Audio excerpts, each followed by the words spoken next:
कोलकाता आरजीकर घटना को लेकर रानीगंज के शिशुबागान मोड़ से बुधवार की रात को एक रैली निकाली गई। डॉक्टर से लेकर कई संगठन से लेकर आम आदमी तक इस रैली में भाग लिया। रात को रानीगंज के एनएसवी रोड स्थित नेताजी स्टैचू के समक्ष घंटों पथावरोध किया गया एवं दोषियों की फांसी देने की मांग की गई। हाथे জাতীয় পতাকা নিয়ে হচ্ছে সর্বসাধারণ মানুষের হাতে জাতীয় পতাকা নিয়ে প্ল্যাকার্ড নিয়ে সদস্য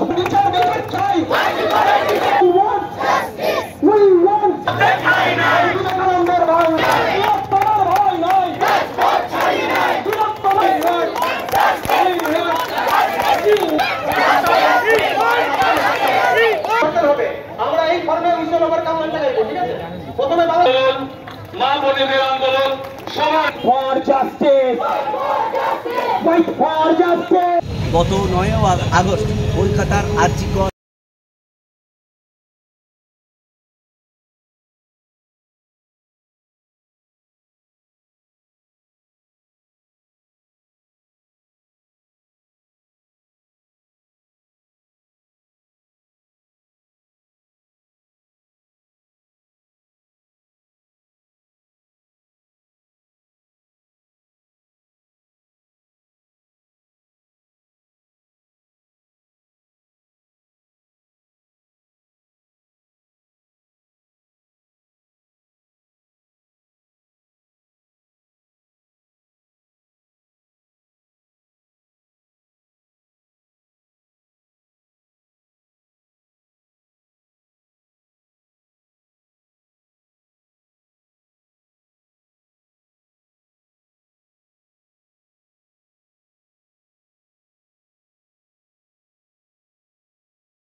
হচ্ছে সর্বসাধারণ মানুষের হাতে জাতীয় পতাকা নিয়ে প্ল্যাকার্ড।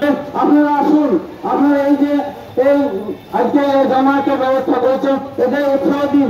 আপনারা যদি উৎসাহ না দেন তাহলে এরা উৎসাহ হারিয়ে ফেলবে।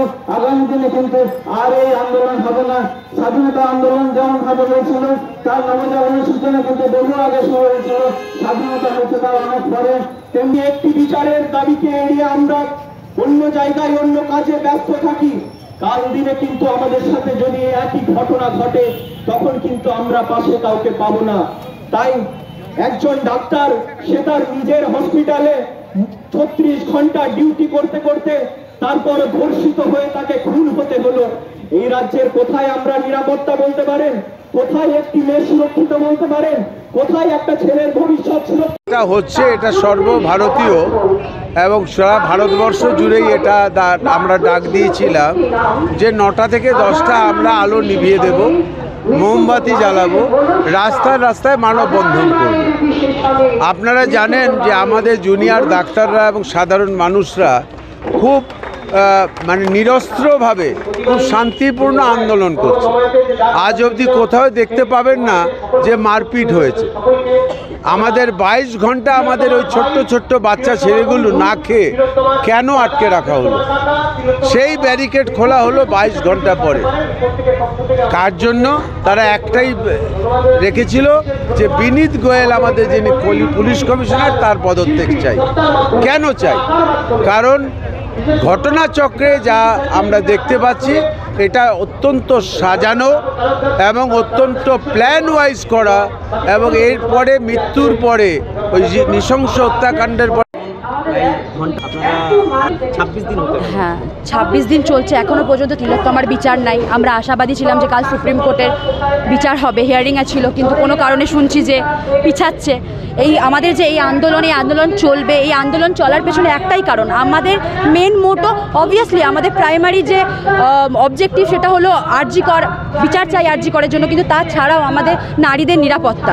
আমরা এটা মনে করি যে আমরা রানীগঞ্জ এবং তার পার্শ্ববর্তী এলাকায় কীভাবে নারীদেরকে নিরাপত্তা প্রদান করবো, যেহেতু অ্যাজ এ বিলঙ্গিং আমি একজন রানীগঞ্জবাসী হিসাবে, একজন নারী হিসাবে এইটুকু চাই, যদি আমি এরকম কোনো কবলে পড়ি, আমি জানি না যে আমার অপোজিটে যে আছে সে কত শক্তিশালী, সে কি করতে পারে না করতে পারে। কিন্তু যে সকল ছোটো ছোটো যাই আমার কাছে, সেটা তোমার প্রিকশন কিট হোক কিংবা যে সেলফ, আমরা চাইছিলাম যে আমরা স্কুলে এগুলো বলবো যে ম্যাডামদেরকে যে যেমন পিটি রেগুলারলি চলছে, ঠিক তেমনি একটা সেলফ ডিফেন্স টেকনিক্স যদি শেখানো যায়, বাচ্চাদের গুড টাচ ব্যাড টাচ এইগুলো যদি আমরা একটু ছোটো থেকেই, যেমন আমরা এটা মনে করি যে প্রথম কথা তো এটাই যে আজকে এই যে তিলোত্তমা কাণ্ডের আজকে 25তম দিন, আমরা অবাক হয়ে যাচ্ছি যে এখনও পর্যন্ত বিচার এতটা স্লো কেন, বিচারের এত মন্থর গতি কেন।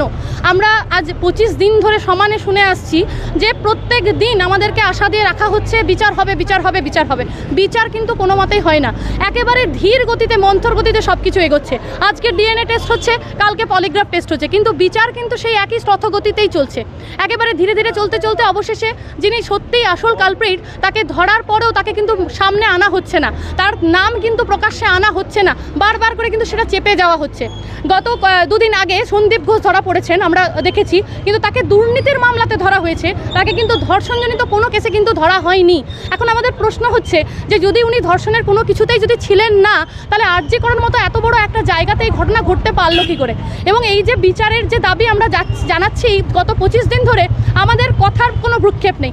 কলকাতার প্রত্যেকটা রাস্তাতে रानीगंज से सम्राट दास की रिपोर्ट, पीवीटीवी न्यूज़। नियमित अपडेट एवं दुनिया भर की ताज़ा खबरों के लिए हमारे फेसबुक पेज को फॉलो एवं यूट्यूब चैनल को सब्सक्राइब करें।